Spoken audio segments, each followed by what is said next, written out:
Credit पहले तो ये सीजेपी लेकर चली गई है और उसके बाद सरकार लेकर चली जाएगी। हम क्या करेंगे? उनके हाथ से ये पॉलिटिकल माइलेज का सबसे बड़ा हथियार छिन जाएगा। शायद इसीलिए ये डर सता रहा है। विपक्ष को लग रहा है कि धर्मेंद्र प्रधान के इस्तीफे के बाद सरकार बैकफुट पर है और मौका है, तो चलो लगाओ चौका।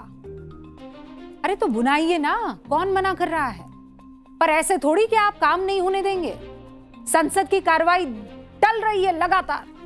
विपक्ष को यह समझना होगा कि राजनीति करने के लिए देश में समय और जगह बहुत सारी है। करोड़ों छात्रों के भविष्य को ढाल बनाकर मौका परस्ती करना लोकतंत्र के लिए ठीक नहीं है, यह हानिकारक है। पेपर लीक रोकने के लिए कड़ा कानून आज बनना जरूरी है ताकि कल किसी युवा का भविष्य बर्बाद ना हो। लेकिन लगता है कि विपक्ष के लिए युवाओं का भविष्य बाद में है। अमित शाह से संसद में बहस की जिद, और वो जिद्दी राजनीति पहले, वो सेंस ऑफ एंटाइटलमेंट ना, कि मैं जिसे चुनूं वही प्रायोरिटी, वही प्राथमिकता, बाकी तो बाद में। और यह भी ध्यान देना होगा कि लोकतंत्र में सेंस ऑफ एंटाइटलमेंट की भावना नहीं चलती है। सत्ता पक्ष हो कि विपक्ष हो, किसी को भी यह नहीं सोचना है कि मैं ही सबसे महत्वपूर्ण हूं। विपक्ष इस पूरे घटनाक्रम में खुद को सबसे खास मान रहा है कि नहीं, आप मुझे बता दीजिए भाई। अगर यह बात तय हो गई थी कि आप उस बिल पर चर्चा करेंगे, पेपर लीक ना हो, एक रोबस्ट सिस्टम बने और कानून बने, उसके लिए चर्चा होनी चाहिए थी कि नहीं होनी चाहिए? क्या उसे, यानी विपक्ष को यह लग रहा है कि संकट मोचक की भूमिका में सिर्फ और सिर्फ उसी को रहने का हक है? छात्रों के भी इस मामले में सिर्फ और सिर्फ उसी को क्रेडिट मिले? नीट की परीक्षा में बैठने वाले करीब 20 लाख छात्रों और उनके परिवार वालों की तरफ से एक बात कह देना चाहती हूं। अगर वाकई विपक्ष के नेताओं को युवाओं की फिक्र है तो संसद में बैठकर चर्चा करें, कानून को और मजबूत बनाने के सुझाव दें। ये नो चिल्लाकर, वेल में आकर देश के युवाओं के सपनों को हाईजैक ना करें। पीरियड। पता है कितना वेस्ट हुआ है आज हमारा टाइम? विपक्ष चर्चा के लिए कल अब तैयार हुआ है, लेकिन आज के बारे में आपको बताऊं, पब्लिक के टैक्स का कितना पैसा जाया हुआ है। और अब जब बर्बाद हो गया है तो विपक्ष हामी भर रहा है, हाँ चलो कल करेंगे। क्यों भाई? मैं आपको समझाती हूं। ये जो यहां पर हंगामा हो जाता ना, ये नो वेल में आके नारे लगा देना, हमें ये चाहिए, हमें वो चाहिए। मतलब अगर आप टैक्स देते हैं,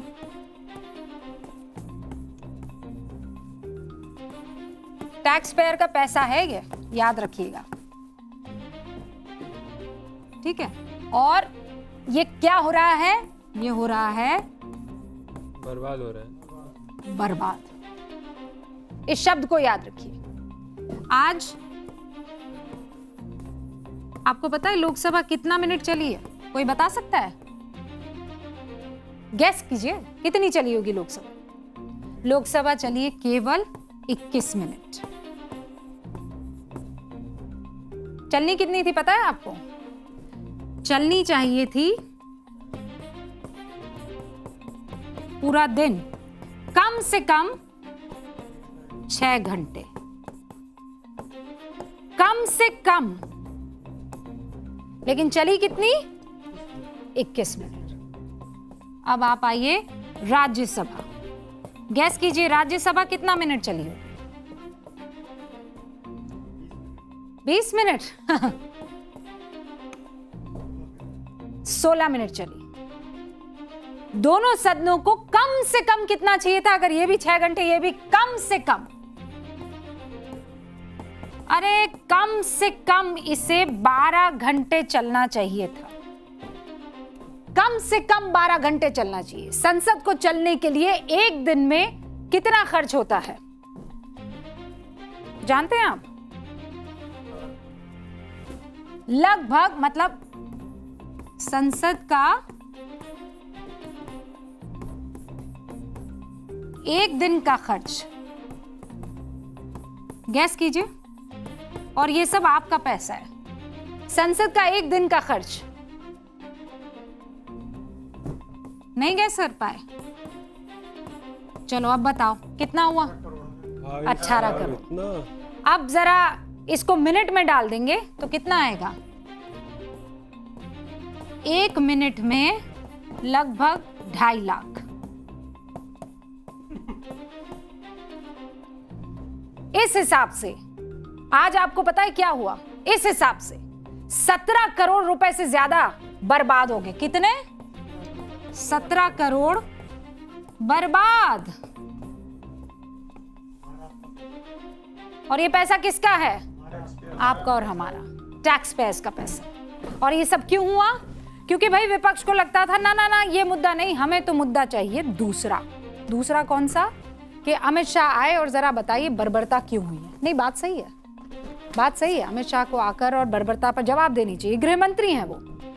लेकिन जब ये तय हो चुका था कि बच्चों के भविष्य के लिए रोबस्ट सिस्टम बनाने वाले बिल पर हमको सबको एक मत हो जाना चाहिए, सबने कहा देर आए दुरुस्त आए, झुक गई सरकार, ये हो गया वो हो गया। अब जब संसद में पहुंचे तो क्या हुआ? और अभी ये कंफर्म नहीं है कि कल चर्चा हो जाएगी। अगर कल विपक्ष को लगा कि किसी और मुद्दे पर हंगामा किया जा सकता है तो क्या होगा? हंगामा। यानी जो विपक्ष और विपक्षी पार्टियां कल तक नीट लीक, धर्मेंद्र प्रधान इस्तीफा दो, ये सरकार किसी की नहीं सुन रही है, यही रट लगाए हुए थे। आज जब लीक के खिलाफ बिल आ रहा है या बिल लाया जा रहा है, वही चेहरे चर्चा नहीं होने दे रहे। आपको पता है एक्स पर राहुल गांधी ने नीट लीक को लेकर कितने पोस्ट किए हैं? ऐसे वाइल्ड गेस कीजिए कितने पोस्ट किए होंगे। मतलब नीट को लेकर बहुत ज्यादा गंभीर थे राहुल गांधी। 73 पोस्ट किए हैं, 73। अखिलेश यादव जी ने 45 नीट लीक से जुड़े मुद्दे पर। और जब चर्चा की बात हुई तो एक तो 21 मिनट है और एक 16 मिनट। सीधी और साफ बात है, अगर पुलिसिया कार्रवाई या सुरक्षा बलों के इस्तेमाल पर सवाल है तो विपक्ष के पास संसद में बड़ा वक्त है। संसद से बड़ा कोई मंच नहीं है। संसद में ये पूरा का पूरा मुद्दा उठाए, बात करें। वो तमाम कानून तो उनको मालूम ही है।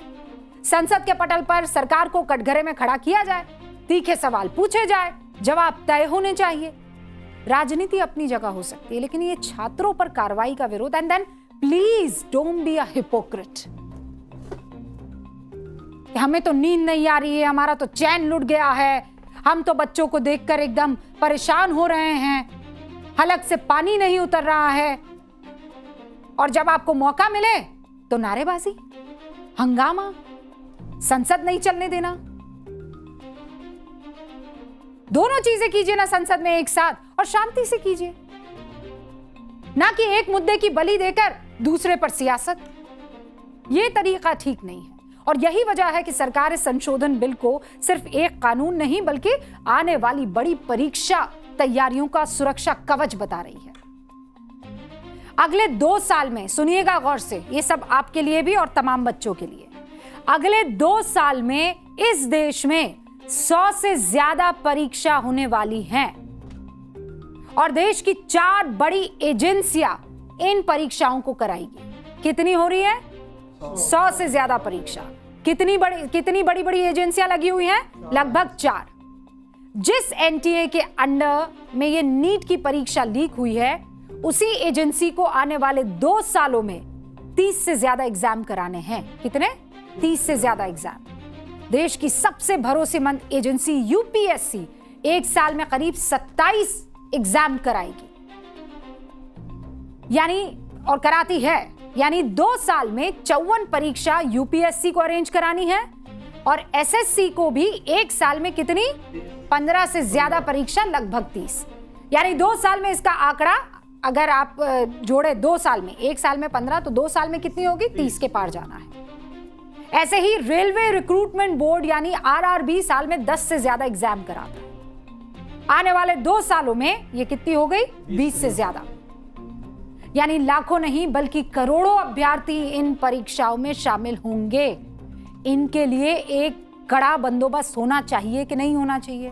बिल्कुल सारी चीजें एक तरफ, अभी वो कानून जिसके तहत इनको 10 करोड़ से ज्यादा का जुर्माना अगर कोई खेल कर दिया तो, और 10 साल की सजा होनी चाहिए कि नहीं होनी चाहिए? इसीलिए सरकार की कोशिश है कि पेपर लीक का खेल ज्यादा दिन ना चले। सरकार पेपर लीक माफिया के खिलाफ नो बेल नो डिले, सिर्फ ट्रायल और सजा दिलाने की प्लानिंग कर रही है।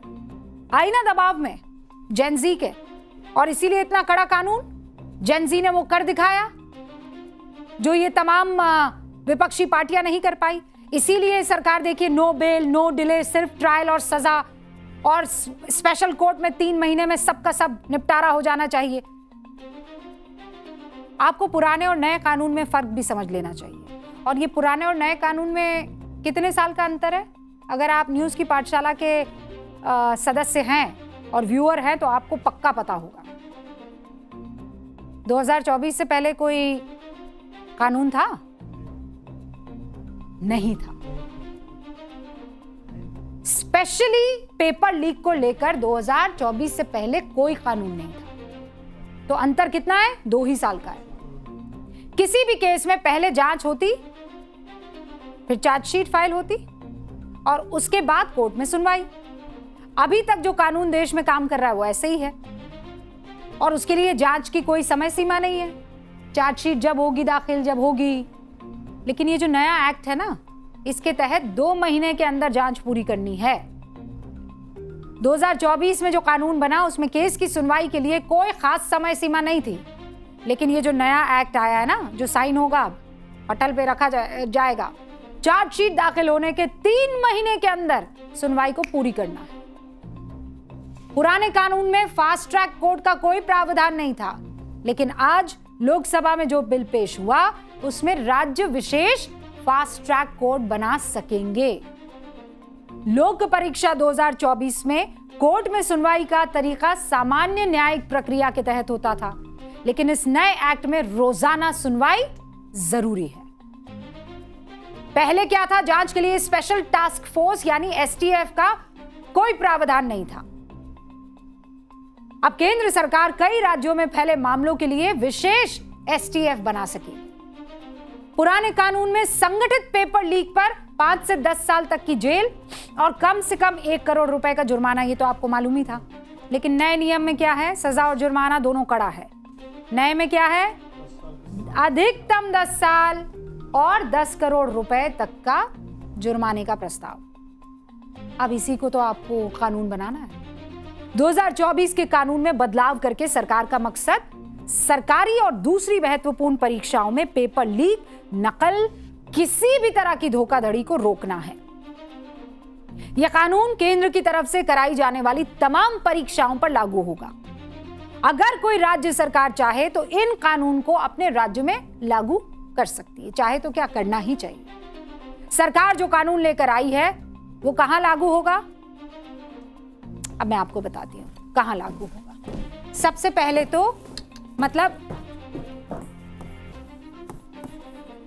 कानून कहां लागू, मतलब ये जो कानून बन रहा है ना, लागू होगा सबसे पहले तो ये लागू होगा यूपीएससी पर, संघ लोक सेवा आयोग पर। फिर दूसरा आ गया एसएससी पर लागू होगा, कर्मचारी चयन आयोग। फिर तीसरा, अभी मैंने आपको बताया था, ये सारी एजेंसियां जो करवाती हैं, याद आया? आया है ना?